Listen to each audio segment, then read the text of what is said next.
Hi, I'm Sharon Wren, And I'm Linda Cook. and this is our Quad Cities Crime Watch. We're going to be taking a look at some of the crimes that have happened in the Quad Cities this week, and we'll check in with some of the court cases we're following. Absolutely. And we do want to remind you that we are not attorneys and cannot give legal advice. We are not attorneys, nor do we play one on TV, Correct. as the kids say. Well, we've got an unusual story this morning that we published this morning to kick things off. According to the criminal complaint, on December 5th at about 11 p.m., a man who was later identified as Cody Grimm, age 34, walked to Sears Manufacturing. And where is that, Sharon? Where's Sears? It's in Davenport, right? Yes. So he knocked on a car window where someone was inside and told the driver that he had a flat tire. Okay. Driver got out of the car, which was still running, to check on the tire. Okay. And It's with you so far. And that is when Grimm allegedly got into the driver's seat. Oh, dear.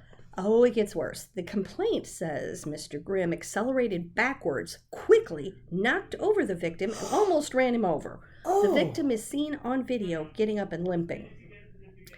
Now, where it gets even weirder is after this gentleman was arrested and read his Miranda rights, he told police he stole the car because he needed a vehicle to get a job. Okay. Okay. He was charged with felony first-degree theft, felony first-degree robbery, and misdemeanor assault while displaying a weapon, and he's in the Scott County Jail on no bond. And for those wondering, the weapon in this case would be the car. Because he allegedly used the vehicle to damage somebody. Is the Good Samaritan victim okay? We have not heard. Okay. But the person got up and is walking, so they are still with us. Well, that's good. Yes. Gracious. Never dull around here. No.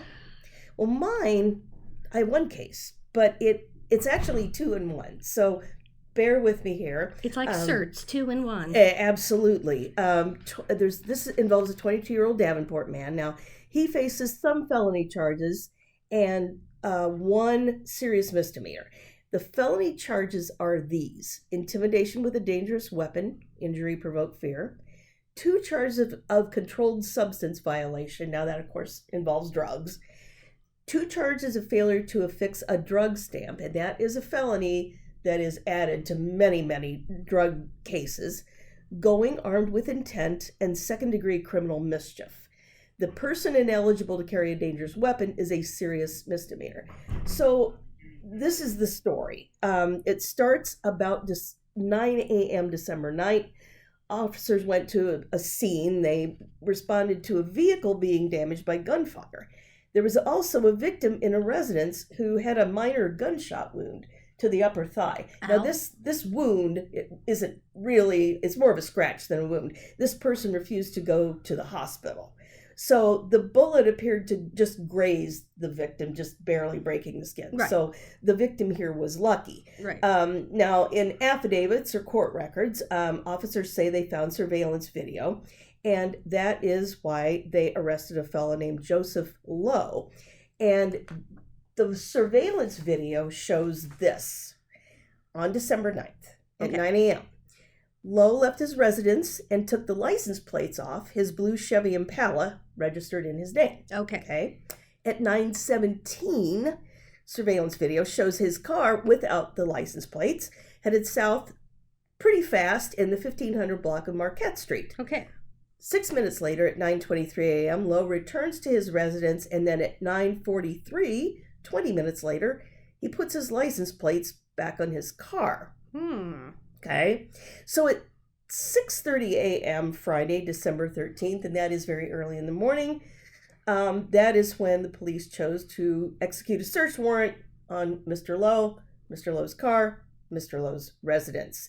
In the bedroom, police found 96 grams of marijuana, 23 marijuana vape cartridges, drug packaging material, a Springfield 9mm pistol, ammunition, 7 spent 9mm casings, and red pants that Lowe wore during the shooting incident, so police say.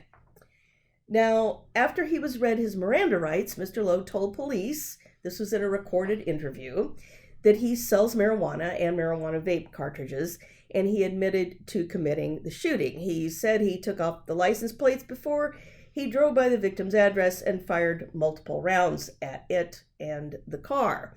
After the shooting, Lowe told police he collected the spent shell casings. Oh, he picked up after himself. He picked them up, and these were the casings found in his bedroom. So in affidavits, police say Lowe shot at the residence with the intent to intimidate the victim and place him in fear. Damage to the victim's car and residence was more than $1,500, but less than $10,000.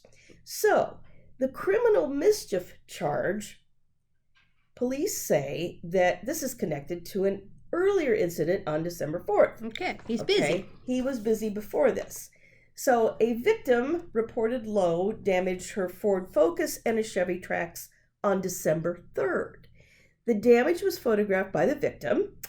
Shattered back window, 2 slashed rear tires on the Focus, 2 slashed tires on the Trax. Again, the damage, and this is part of this, is how we charge people, how much is the damage.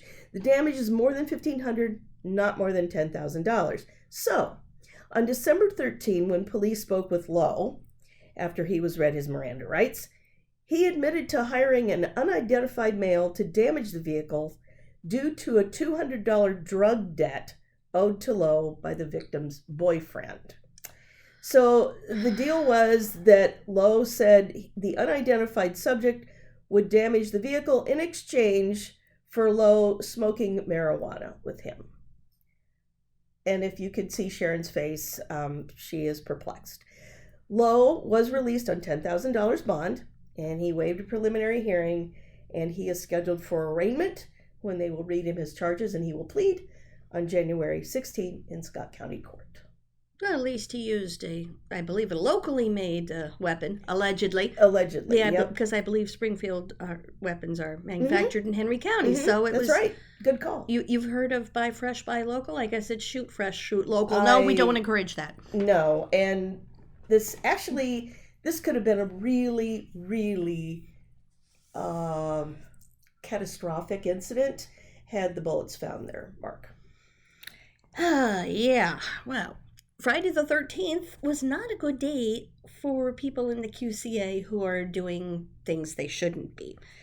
We have an update. Remember the woman who was arrested last summer after authorities found 67 animals at her residence that had been neglected? I do. Where is this? This is in Muscatine. Muscatine, yes. I do remember this. So this woman, Kelly Adams, was arrested and charged, and she's going through the court system. But as part of her pretrial release, she was prevented from, and a direct quote, acquiring, owning, caring for, or residing with animals of any kind, or with persons who otherwise own or possess animals, end quote. Okay. She was also supposed to notify the court immediately if she moved, or if the people in her house changed, or if there were animals in her house.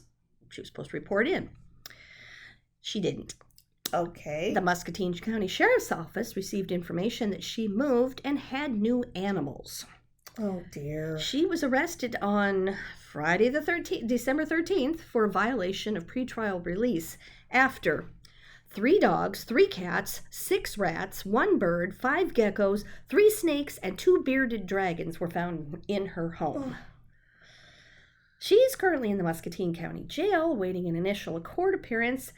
And It Takes a Village Animal Rescue in Muscatine has actually helped with both of these cases. They have done so much for rescuing animals in such dire straits. Very dire straits. And this is putting them, I'm sure it's putting them back, not necessarily at overload, but darn close to it. So Right. So I guess at this time of year, people think about doing a little good. And I can't think of anything better than to give some time or some supplies to an animal rescue or shelter like this one, or we have several in the Quad Cities region. Please think about those lives too, and that might be something that you want to do just out of the kindness of your heart before the end of the year. Right, and slowly but surely those animals from the group of 67, slowly but surely they're being rehabilitated and put up for adoption. A new dog was put up for adoption today on their wonderful. Facebook page. Oh, that's great. So there is some, they do good work, and there's good news coming out of this story. Yes,